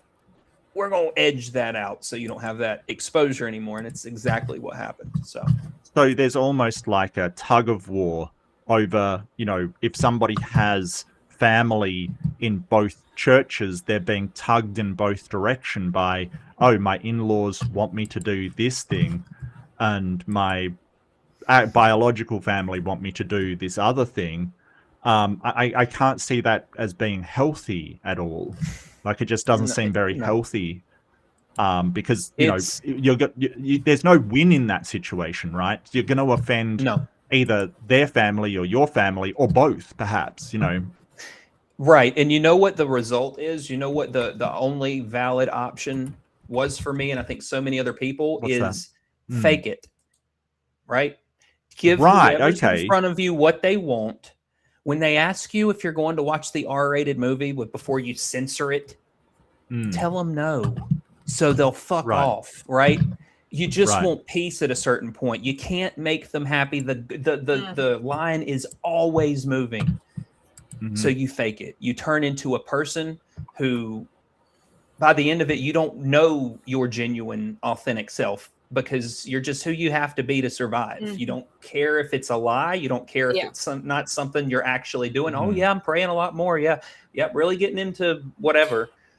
Verse, book. And it's like, I just am trying to survive and give everybody what they want. I'm trying to be the godly leader at the house. I'm trying to be everything that he wanted me to be. And it's too much. Too much to juggle, and you become fake. I can totally understand that with that expectation. Yeah. Sorry, Lil, go ahead. No, I was going to say, it was kind of the same. It was kind of the same with my thing, because it's ironic now, because I talked to my mom about it. She's like, oh, no, it wasn't like that. Well, it was portrayed to me like that. You do not get a divorce unless your spouse cheats on you, and you are absolutely sure, and it's like a constant problem. Like, it doesn't matter if they beat you, it doesn't matter what they do, as long as they are not sleeping around with everybody else, then you stay with them under all circumstances. And I'm sure even then there's this, well, you've got to give him a chance to redeem himself. My grandfather my grandfather was married 3 times. So but it was always one of those things that was just never talked about. My grandmother was married twice. It was just never talked about. So there was this whole thing about, my aunt was divorced. Never talked about. It was just this whole shame thing with that. And even with me, even when I wasn't Christian, and at the time I probably would have said that I was, but looking back on it, I lost my faith a long time before that. But it was one of those things of, I'm trying to keep the house in order. I'm trying to raise the kids. I'm trying to work full time. I'm trying to manage all of this stuff. And in order to keep the peace, if that means that I've got to go to church with this guy and I've got to deal with this, fine. If it keeps the peace, it keeps the peace. Whatever. I stayed with my ex for longer than I should have, because I wanted to. My whole thought process was, I wanted to be able to look at my boys and tell my boys that I did everything I possibly could. And I did. We finally hit that red line where I was just like, I'm not moving this red line anymore. This is the last place. And he finally crossed it. And I was just like, okay, I'm done. That was the scariest thing I've ever done up to that point, was to sit there and be like, okay, and keep in mind, I'm 25. I just am like, yeah, I'm completely out of the religion thing. Thinking about getting back into college, thinking about all this other stuff. And then I decided that I'm out of this marriage and I'm done. It was the scariest damn decision I ever made. Best decision I ever made, but it was terrifying. And they scare the crap out of you, that they tell you, especially when I was growing up, that if you get divorced, you're going to be a single mom. You're never going to be able to spend time with your kids. You're going to end up being a horrible mother. Your kids are going to hate you, and nobody's ever going to want you ever again. So you're just done. Right. You're used up. You've got no function. Yeah, that kind of thing. But wouldn't that, so you've got this expectation, you have to be this paradigm, like you're saying, Seth, sometimes you basically fake it because you can't meet the expectations of the church, which you've said are totally unobtainable, because it is a standard of perfection that no human being could ever live up to. And from what you're saying, Lilith, that expectation is largely dependent on your relationship with the leaders of the church, how much they expect out of you. But wouldn't sort of faking it just lead to more shame about you not meeting the expectation? It sounds like you've got a shame spiral just waiting to happen there. Yeah, you do. You're muted, Seth. I mean, sorry. I'm a rookie. No, I was going to say all good. Oh, go ahead, Lil. I'm sorry. Go ahead. I was just going to say, like, I've struggled with depression my entire life. I have never been more depressed than being stuck in that and being constantly shamed for everything. Right. And yeah, like it gets bad, and then all of a sudden, when you don't have any of your support structure that you used to have, luckily I have. Especially with my parents, I had a really great family that was there for me. But if I didn't have them, I have no idea where I would be right now. I just have none, because it was that severe trying to come out of it. Yeah, it's oppressive as hell for women. And one thing I'll just add real quick is I wish I would have seen that. I wish I could have had the empathy towards where my ex-wife was feeling in the moment, because I'm sure she felt a lot of those same things. You know, we were both at a point where it had just become toxic. And I think, like I said, there was a large part of that was because of our mindsets that were based around it. But back to your question about the shame and the shame spiral. I like that term. It's built into the framework, right? When you go into a large, high control religious group, you get met with welcoming arms and love bombing and acceptance. And it's great for you to be here. And what that is, in my view, is the fish hook being inserted into the mind. There's a little sting here, but we're going to distract you with, oh my God, you're so good. Who cares? You used to be a drug addict. Jesus loves you and we love you. And just come on in, be part of the family, right? And then the hooks are set. And that's sort of how I view when that starts. And they use that shame from that point forward, you know, and it's subtle at first, but it's always based on guilt and shame and a idea that you can't measure up. Something's wrong with you. It's a lack of faith, or it's a lack of commitment, or it's a lack of understanding. And all of those things are your fault because you have a lack of self-control and you can't stop sinning and you can't stop watching porn or whatever they insert. And there's never any getting out of it. There's not even a reprieve from it being talked about. It's just a constant, I'm not good enough and I'm just trying. And see, a big thing that people miss on this is I was a sincere believer at this time. Like I wanted to be right. It was so overwhelming and nothing was right, but it was like, I'm going to keep trying. And I'm holding on to this religious belief because I sincerely believed it. And even then, the shame that it was literally used as a weapon against me, it was constant. And yeah, when you get out and that shame is gone and that control has been removed, it's super liberating. But getting there, like Lil said, is terrifying. You know, there's two sides of this thing. Lil happened to have a support system when she came out of it. Fantastic. I did not. So my experience is doing this solo and with very few, you know, I have some family members and some close friends that have been very supportive. That sounds rough, Seth. That sounds rough, though. That sounds really rough. Well, I appreciate it. And it is. But here's the thing. It's been a 5-year journey and I'm in the best place of my life right now by a long shot on every aspect. So I don't want to come up here and sound like a woe is me, but the experience was rough and there was a major difference because the lack of support when you take someone's community, right, from specifically when they're the only people you really associate with, right, the outsiders, the other churches aren't real churches, so what are we even doing with them? These are your people. So it's your family, it's your friends, it's you know, and then that's ripped away. And not just your ripped entire away, life. Well, I had a friend call me that I've known since I was 8 years old. You know, in my wedding, we were literally best friends. Calls me and says, hey, look, I got cornered at church today. I can't contact you anymore and I can't help you financially anymore. And yep, that's about it. And I have not spoken to the person to this day. And he was told, hey, the apostate, enough with supporting him, enough with helping him out, checking in on him, cut it out.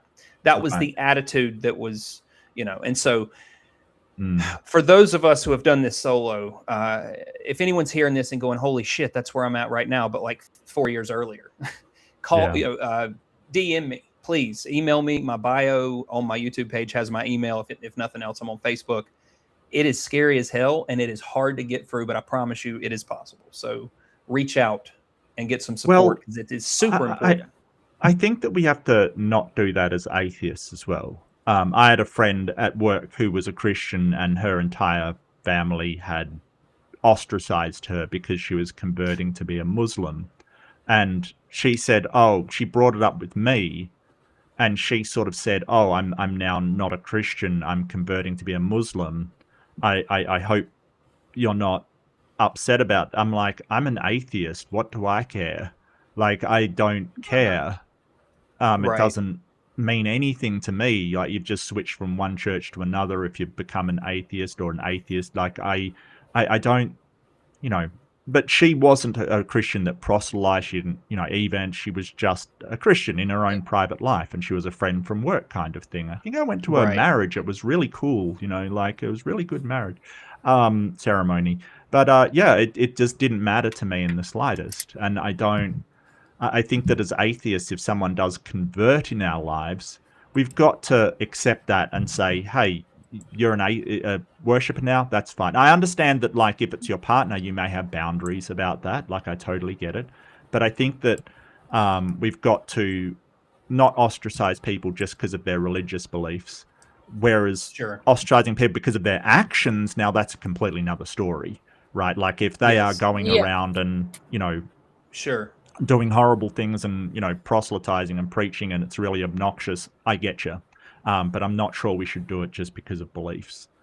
But what I want to talk about with the whole shame spiral, I think that sort of the way that it's working, that, you sort of said, hey, men, the people of the church, that they're supposed to be this unobtainable thing. So they're basically pretending that they're meeting this unobtainable thing rather than acknowledging that they're falling short in some way.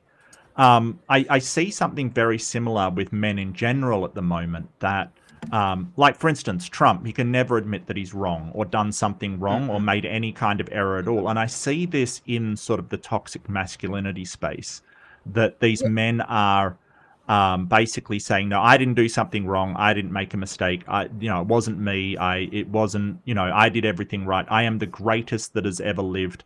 And I find it really problematic because, that deep down, they're going to have to know that they're just talking out of their ass, basically. They're just, lying about it rather than achieving it. But do you see that as a comparison, or is that something that is completely different?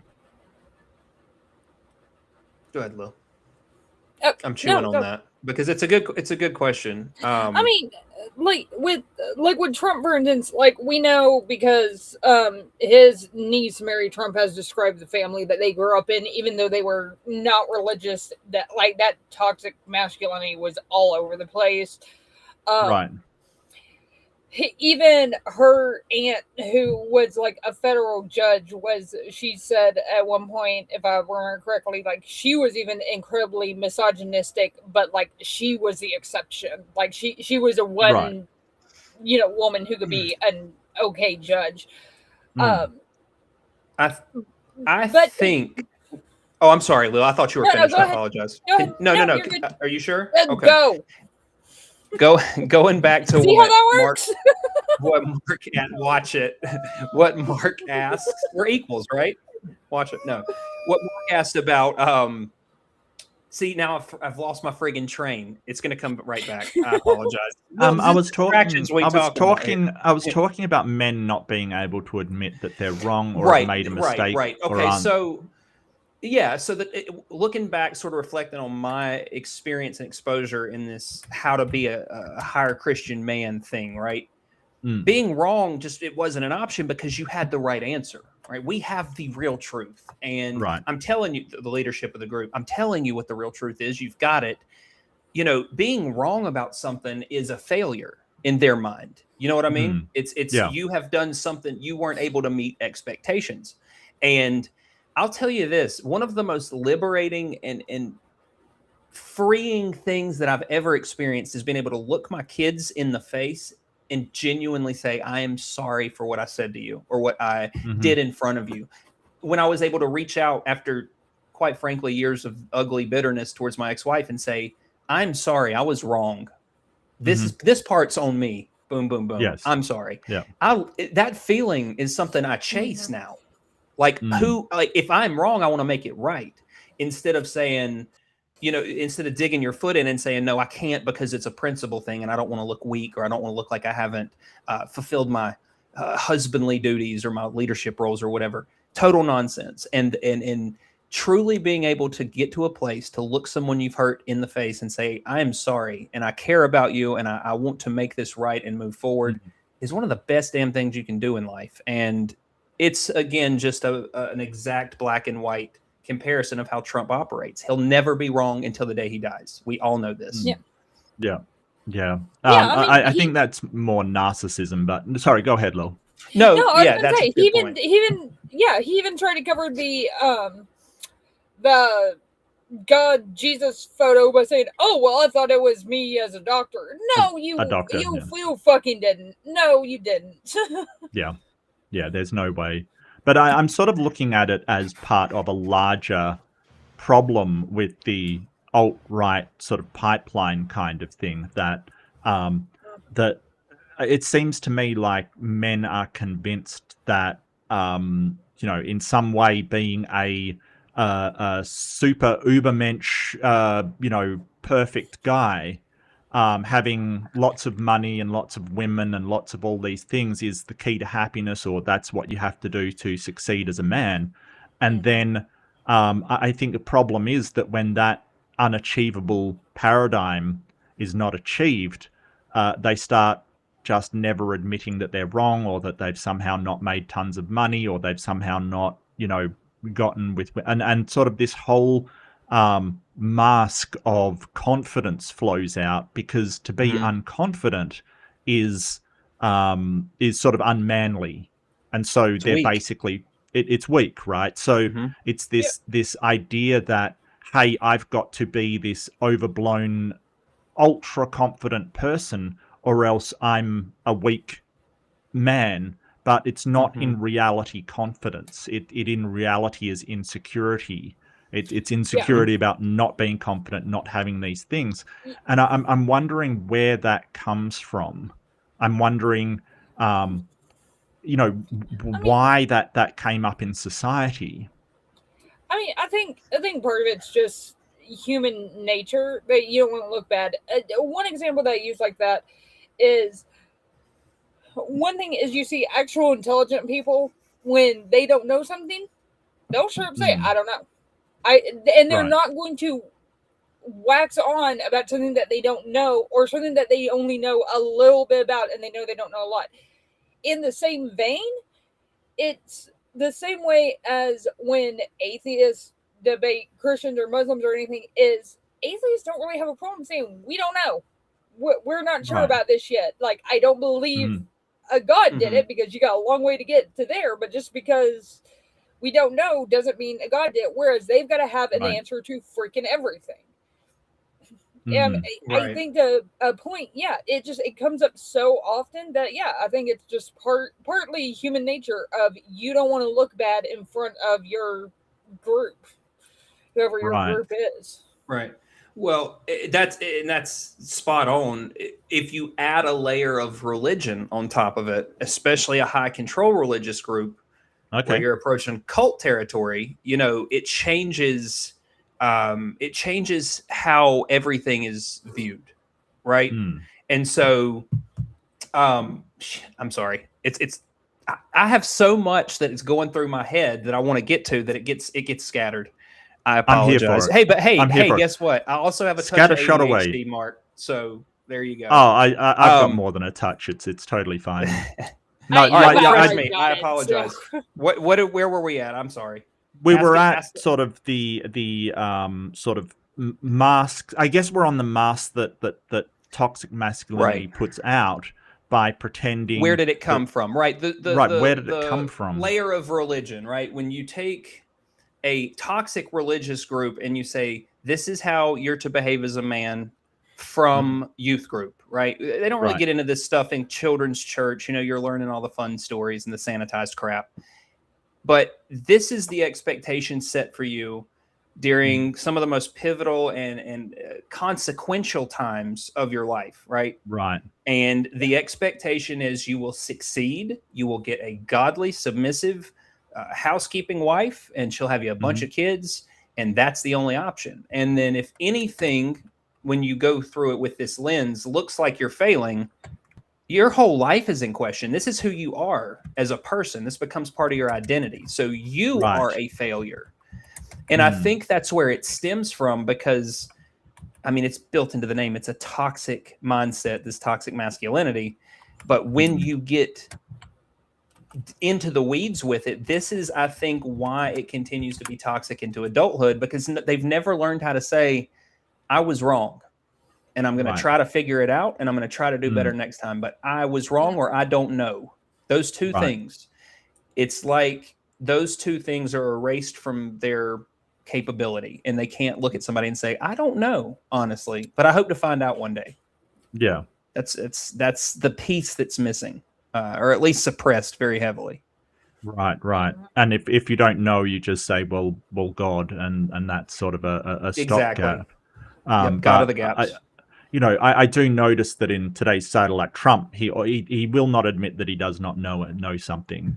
He will just basically make up an answer and then claim that answer is right, for his breath. But I do see this in sort of the real toxic masculine spaces, that even when they get something wrong, they will sort of go, no, I was joking, or it's some sort of trap that I led you into by making you think that I was saying a wrong answer. It really is this idea that if you are wrong about anything, or you're ignorant of something, then you are not worth anything as a man, kind of thing. And so what for you, and sorry, Lilith, but I do want to sort of ask Seth, what do you think defines you as a man? That's a great question. I think the good thing with where I've come from is I've got to pick what I'm going to keep as who I am as a person. And I got to a point where I was able to, and I equate it to basically carrying around a cardboard box with a shattered windshield in it, just millions of little pieces, right?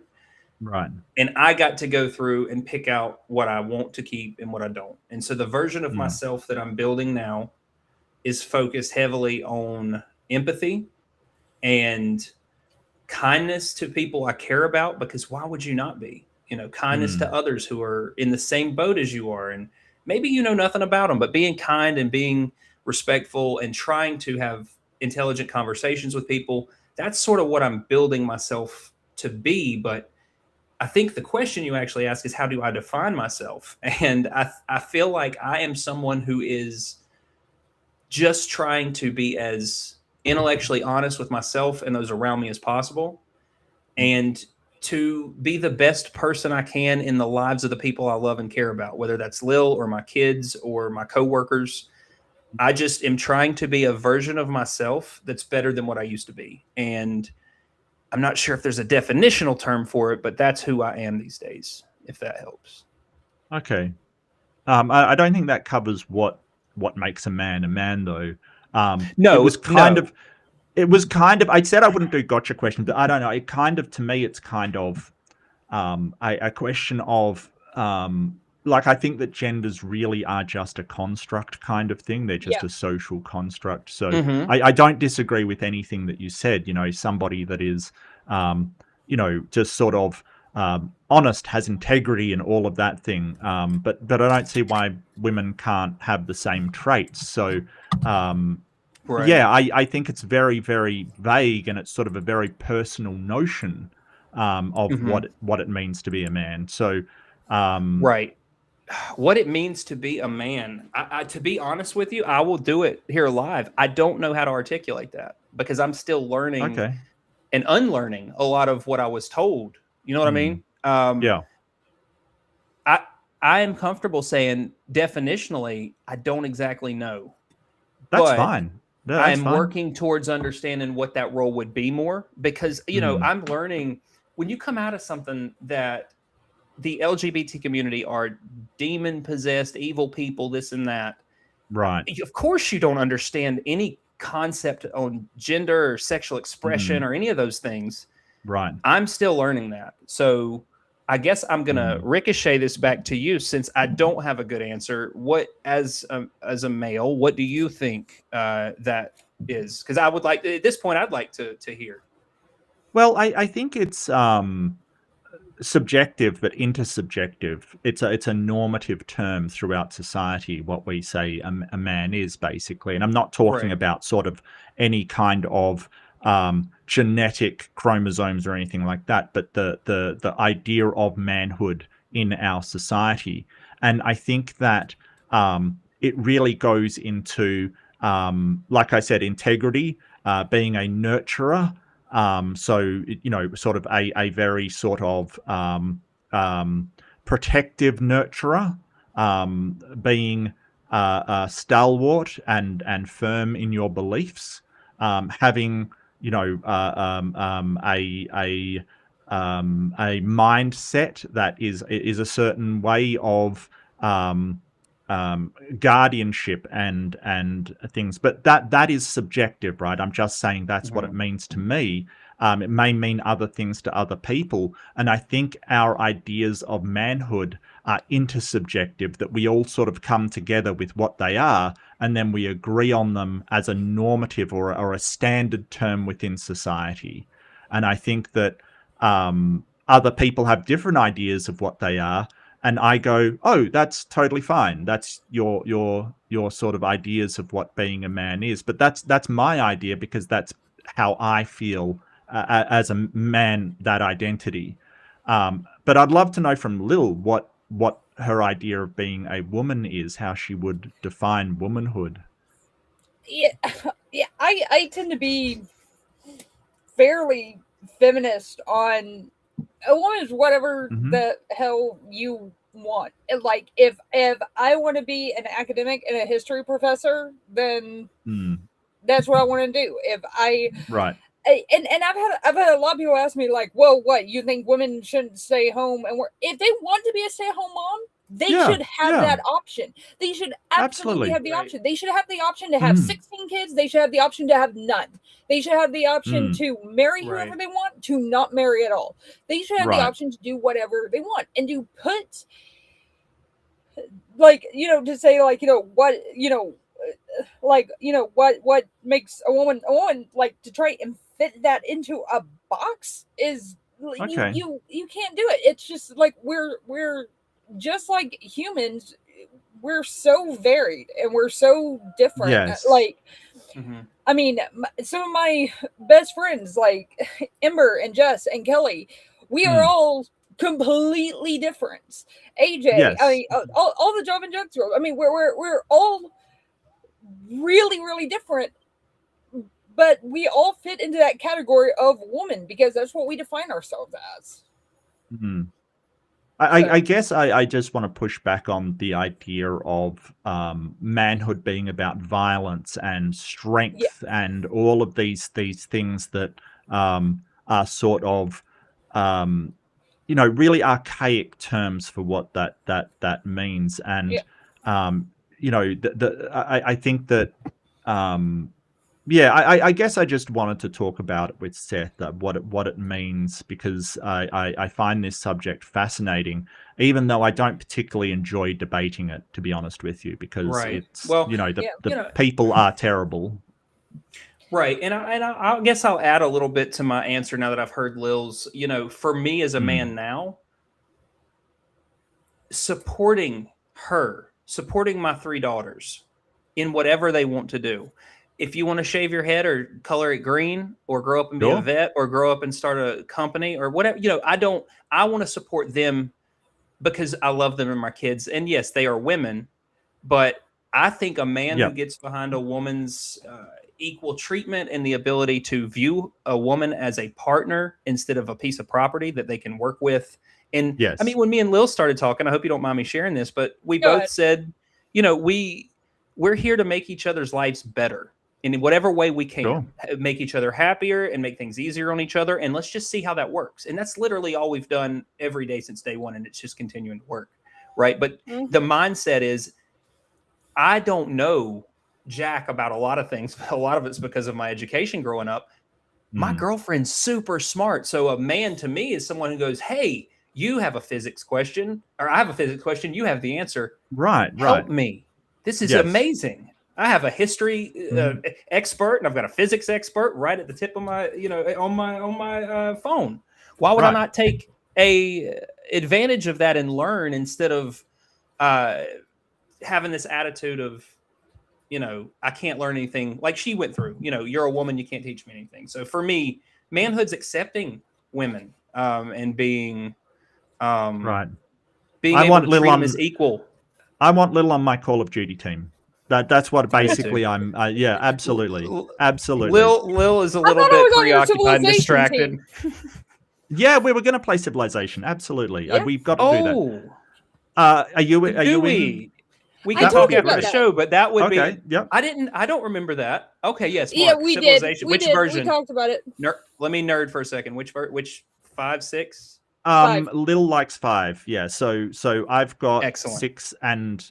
I think is there 7? Isn't there a 7 now? Like, yeah, I think I'm at 7.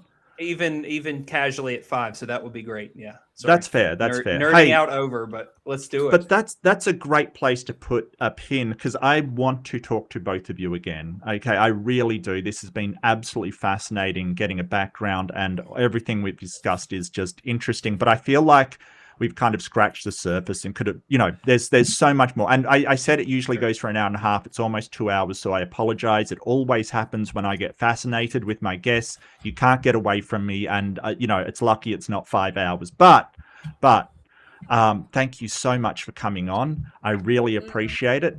Lil, do you just want to give a shout out and a quick thing of what you do and what you got coming up? Yeah, I'm Lil from Lil Trades here on YouTube, and I'm also on Facebook.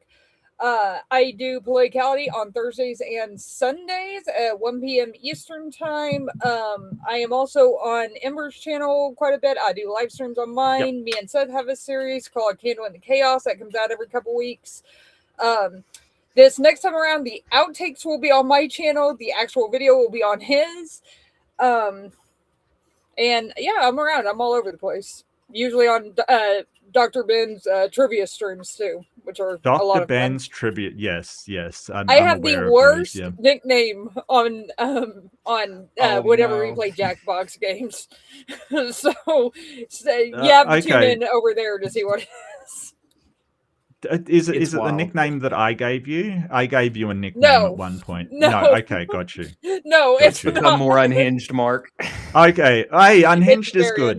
No hinges here. And Seth, do you want to tell people what you're up to? Yeah, sure. And again, thank you so much for having me in the chat that's hung out. These conversations are what I thrive on. So thank you for having me. Lil covered basically everything that I'm up to these days. I do have some solo interviews without her that I have planned. I'm working on, but for the most part, we're working together on the Christian nationalist stuff, and she covered that. So I'll cover. We also have conventions. We're on the same page, and this is why this is working. So I said I'm going to cover where we're going to be if you'd like to meet us in person or support some really good events this year. Okay, cool. We are going to be in Williamstown, Kentucky on July the 12th for the 10th annual Ark Encounter protest. That's being headed up this year by Joe, the Kentucky atheist. And go to my channel. There's some promotional stuff. We're raising money for that. That's going to be a really cool event. We're going to be at NanoCon at the end of July. In Nashville, Tennessee, and also Rocket City ReasonCon in Huntsville, Alabama. And do you remember the dates in October? I know it's the end of October, or I'm sorry, it's in October. It's like the second to last week in October. I don't remember the dates. Right. So there will be some opportunities if people are attending to snap a picture or meet in person. I'm super stoked on getting to meet some people who I genuinely am closer to than blood family in a lot of cases, and I'm going to get to meet them. So if anybody would like to meet up, 3 locations, Lil and Ambush this year. I think your family is people that act like family. I think found families are definitely a thing, and I'm all for it. It can be. I get what you mean. That is really important. I'd love to go to these events, but number one, it's a bit too expensive for me, and number two, I fear it going anywhere near America at the moment. It's a scary place. I don't blame you. And you should. We're off our rocker, and we apologize to any. We apologize on behalf of the sane Americans. We didn't do this. Apologize to the world, just the world in general. I'm sorry, y'all. We are not responsible for this shit. We didn't vote for them. Yeah, no, I understand. Look, I love the American people. I dislike everything about the administration and the government and everything that's going on, which is fair enough. People may say the same about my country, and that's fair enough. But don't forget, we've got tomorrow, we have Is God the Arsehole coming up, which is a sort of Reddit post dive into if God did the stuff he did, would he be an arsehole? The consensus so far is yes, but make up your own mind. You can vote on it. Yeah, well, yeah, I mean, some of them I think have been borderline, but, fair enough. I get where people are coming from. After that, I've got on my Friday or Thursday night Eastern time is Fundamentalist Fails. But it should be fun, and then I'll be back doing debate review with Ember. So that's my week as usual. But thank you so much to Lil of All Trades and Seth. You can find them; they're pinned in the comments in the chat, and they're also in the video description. So do go check them out. Go on there, make up a nickname for them, and go wild. They're fantastic. Thank you so much for coming. It's been a fantastic conversation. I really wish you the best. And can I ever get you back on here? Is that something you would agree to? That would be fantastic. If my work schedule and yours line up, I will come back anytime you want to talk. Me. Oh, that is fantastic. Yeah, no worries. Yeah, I know. Yeah, I know. A little I can't get rid of. She's absolutely. I can't either. You can talk to me forever. One of your members you say you would talk to me forever. So I took that. Yeah, well, I think I might do that actually. Yeah, so be prepared. But but I'm going to wind it up. I'll let you guys get some sleep. But thank you so much for coming on, and I really appreciate it. To everybody out there, be kind to yourself. There is no model of self-perfection that you're ever going to reach, that you ever will make you completely happy. There's no attainable thing. We just get a bit better day by day. That's all. We just learn, go along, find out where we're wrong, get a bit better. It's not a race with an ending. It is a journey. So yeah, take care, everybody. Be kind to each other, and I'll see you in the next one. Bye, everyone. Like and subscribe.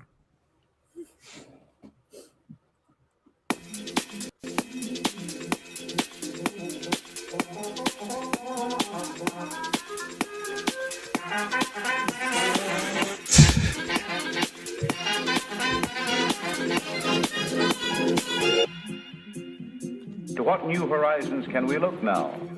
Where are tomorrow's opportunities? The frontiers of the future are not on any map. But now, what's ahead of us?